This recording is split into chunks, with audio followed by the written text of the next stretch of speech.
cents, give or take. That is the actual cost of the drink that emperors drank to cheat death. Not a supplement, not a lab-synthesized pill, not something that requires a prescription or a wellness coach or a $200 monthly subscription box delivered to your door. A drink, brewed in a jar, on a counter. That costs almost nothing to make. And for over 2,000 years, before there were corporations, before there were refrigerated grocery aisles, before someone figured out how to put it in a branded bottle and charge you $5 for it, people called this drink the elixir of life. They were not being poetic. They meant it.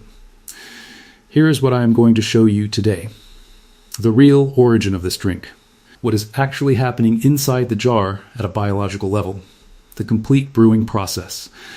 And the number the beverage industry is quietly counting on you to never calculate. Stay with me. Let's start with the math, because it is the kind of math that makes you put something down and stare at the wall for a second. The global kombucha market in 2024 was valued at just under $4 billion. $4 billion. Built entirely on water, tea, sugar, and bacteria. Those four ingredients, combined in the right order, left alone for 7 days, produce something that 2 millennia of human civilization considered sacred, and that your grocery store now sells for $4.80 a bottle. Here is what that $4 billion industry does not advertise. You can make a full gallon of the exact same drink for somewhere around 25 to 30 cents. A few tea bags, a cup of plain white sugar, water from your tap. That works out to roughly 3 to 4 cents per serving, not engineered to impress you, just what those ingredients actually cost at any standard grocery store. The store charges $4.80 for 16 ounces. Your counter produces it for a few cents.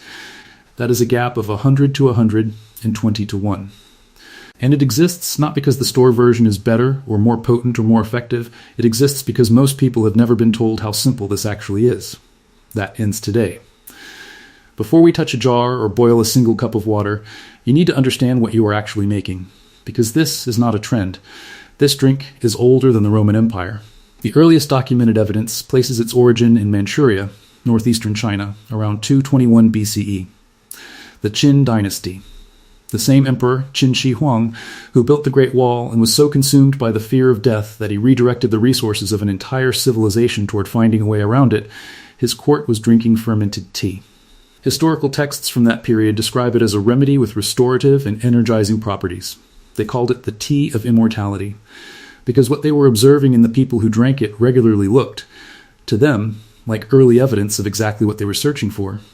They had no microscopes, no understanding of bacteria or organic acids. What they had was centuries of careful observation, and what they observed was that a living fermented drink was doing something to the human body that plain tea and plain water were not. They were correct.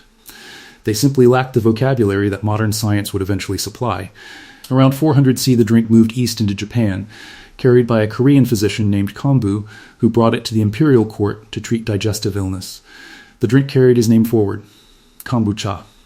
From there, it traveled the Silk Road into Russia and Eastern Europe, where ordinary households brewed it on windowsills for centuries, not as a luxury, but because generation after generation of practical people had noticed it worked.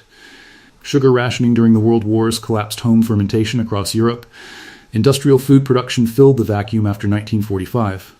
Then in 1995, a teenager named G.T. Dave started brewing it in his parents' Beverly Hills kitchen, built what became G.T.'s Living Foods, now the largest kombucha company in North America, an empire built entirely on selling what your great-grandmother made for free. Here is what is actually happening inside the jar. A SCOBY is a symbiotic culture of bacteria and yeast. When placed into cooled, sweetened tea, fermentation runs in 2 stages. First, the yeast consumes the sugar and produces ethanol as a byproduct, the same process that produces alcohol in wine and beer, except here it stays below 0.5%, well beneath the legal threshold for an alcoholic beverage. Second, bacteria from the genus Acetobacter consume that ethanol and convert it into acetic acid, gluconic acid, lactic acid, and other organic compounds. These acids drop the liquid's pH to between 2.5 and 3.5, creating the sharp layered tartness kombucha is known for, and making the liquid chemically hostile to pathogenic bacteria. The drink preserves itself. Meanwhile, the bacteria construct a visible mat of cellulose fibers across the surface of the liquid. That disc floating in your jar is a living biofilm built layer by layer with every batch. The organism manufactures its own physical structure while fermenting your drink. A 2021 study in current developments in nutrition documented reductions in oxidative stress markers and improvements in gut microbiome diversity linked to kombucha consumption. A systematic review in the journal Fermentation found consistent evidence supporting gastrointestinal benefits. The Mayo Clinic remains cautious. Large-scale human trials are still limited, but the broader body of research on fermented foods and gut health is substantial and growing. I am not telling you this is medicine.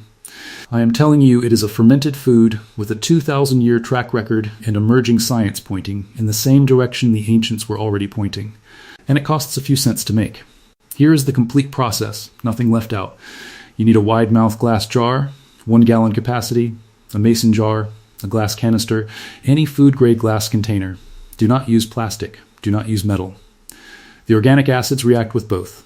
A piece of breathable cloth over the top secured with a rubber band, cheesecloth, a cotton tea towel, a coffee filter. The culture needs airflow. A sealed lid does not slow the process. It stops it entirely. And a SCOBY, available on Amazon for around $15, arriving with starter liquid included. You buy it once. It reproduces itself with every single batch. The beverage industry's actual nightmare is a self-replicating ingredient. Boil 4 cups of water. Add 4 to 6 bags of plain black tea, steep for 10 to 15 minutes. Strong. Remove the bags. Add 1 cup of plain white sugar, not organic, not specialty, regular white sugar. Stir until dissolved, then add 8 to 10 more cups of room temperature water to bring the total to roughly 1 gallon. Here is the one instruction that matters above everything else. Never add your SCOBY to hot liquid. Not warm, not slightly warm.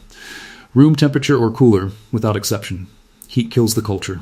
Once cooled, pour the tea into the jar, place the SCOBY gently on top, add the starter liquid, cover with your cloth, and place it somewhere between 68 and 85 degrees Fahrenheit away from direct sunlight. Then walk away for 7 days. 15 minutes of active work, 7 days of doing nothing. At day 5, begin tasting. Too sweet means fermentation is still running, give it 2 more days. Too tart means you went slightly long, pull the next batch a day earlier. Most people land between 7 and 10 days. When fermentation is complete, remove the SCOBY, set aside 2 cups of finished kombucha as your starter, and pour the rest into sealable glass bottles with your chosen flavoring. Cap tightly and leave at room temperature for 2 to 4 days. The residual bacteria consume the fruit sugars in the sealed bottle and produce carbon dioxide with nowhere to escape. When you open it, real natural carbonation. One warning that is not optional: burp the bottles once a day by cracking the cap briefly.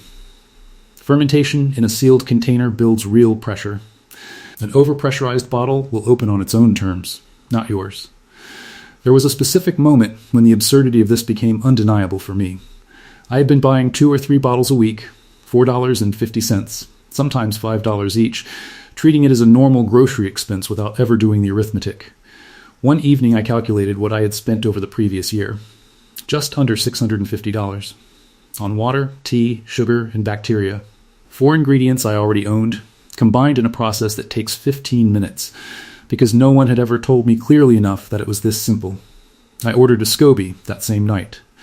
15 minutes of work, 7 days of nothing, and I had a gallon that was genuinely better than anything I had pulled off a refrigerated shelf, because I controlled the fermentation time, the tea strength, the flavor, everything the store standardizes for mass production. My ingredient costs over the following 4 months came to less than $9.